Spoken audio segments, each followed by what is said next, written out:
Family, it's a must I put the specs on for this one. Upon deep research, I came on something that may be astounding, profound. All right. Now, today's video is going to be brief, but it's basically on copper, right? And how it plays a major factor in iron being transported throughout the body. All right. Now, a lot of people may be dealing with low iron deficiency, and it's a possibility that it's not the iron that's deficient. It may be the copper. See, the role of copper when it comes down to iron is it's what initiates the transportation of it, right? And it can only be transported through the red blood cells. But with the lack of copper being absorbed, it's stored. And you can have a high amount of iron in your system, but you can still be anemic, right? And this is scientifically called a functional iron deficiency, right? That's when you have a high source of iron, but it's stored. Therefore, you're still anemic. All right. Now, see, this is the importance of drinking out of copper bottles. And this the real deal, you know, copper bottles. See, this is the importance of drinking out of copper bottles. This is the importance of wearing copper jewelry. Because although the absorption is minimal, wearing it on the skin is still being absorbed. And I'd rather have something than nothing. Okay? And just for the record, Highest Vibrations does sell copper bottles, copper cups, copper mugs, copper bracelets, copper rings. You know, although we don't have any cups or mugs right now, only thing we have are in stock are bracelets and rings. We'll have more cups possibly this week. It all depends on how international shipping goes, but it's scheduled to be delivered this week. All right. We had a great week last week selling copper, man. It was awesome. All right.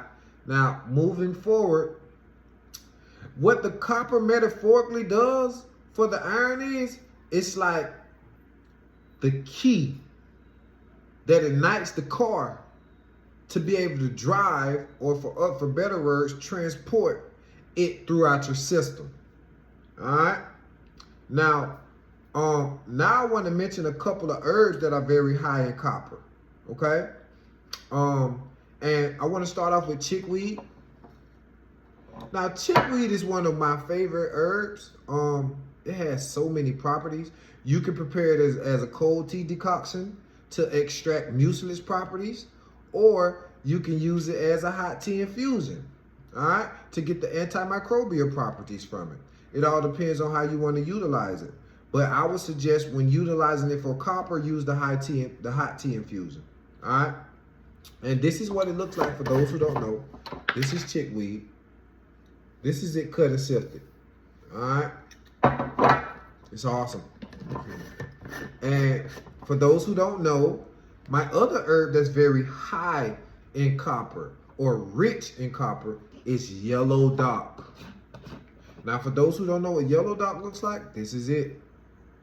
It has a yellowish tint to it, but it's a root, all right? I like to smell the yellow dock. And you know, come to think about it, it kind of smells like iron, on the real. But to be honest with you, it is a high source of iron also. So it's rich in copper and iron. And these are two teas that you can take to receive the proper amount of copper throughout your day. All right. Now, I just had an epiphany, right? And I just want to do some research right quick on symptoms of having a copper deficiency, right? So that we can know how to recognize this at times. One second, y'all. All right.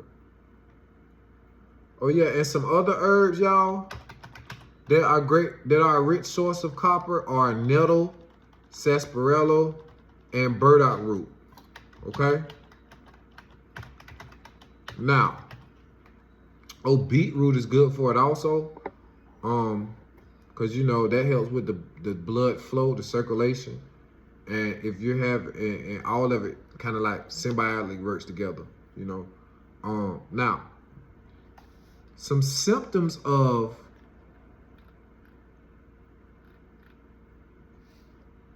so what happens when copper is low?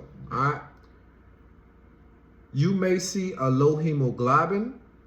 You may receive fatigue, dizziness, cold hands or feet, hair thinning, and pale skin. And to be honest with you, that's kind of like the same symptoms from having a low iron deficiency. All right. Now, y'all got to be mindful of this too, right? Because when y'all go to these hospitals, they can easily misdiagnose you and say that you have a low iron deficiency when really it's a copper deficiency. All right. Because the test might show normal or high iron. It may show low ferritin movement or poor red blood cell formation. And when doctors see this, they automatically think it's an iron deficiency issue. But really the case may be it's a copper deficiency issue.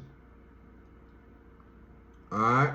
No, so this is very important. Like when you're taking just iron supplements and you still don't have the proper amount of copper in your body, that could be detrimental. All right. And some symptoms of having iron alone in your body without the copper to transport it,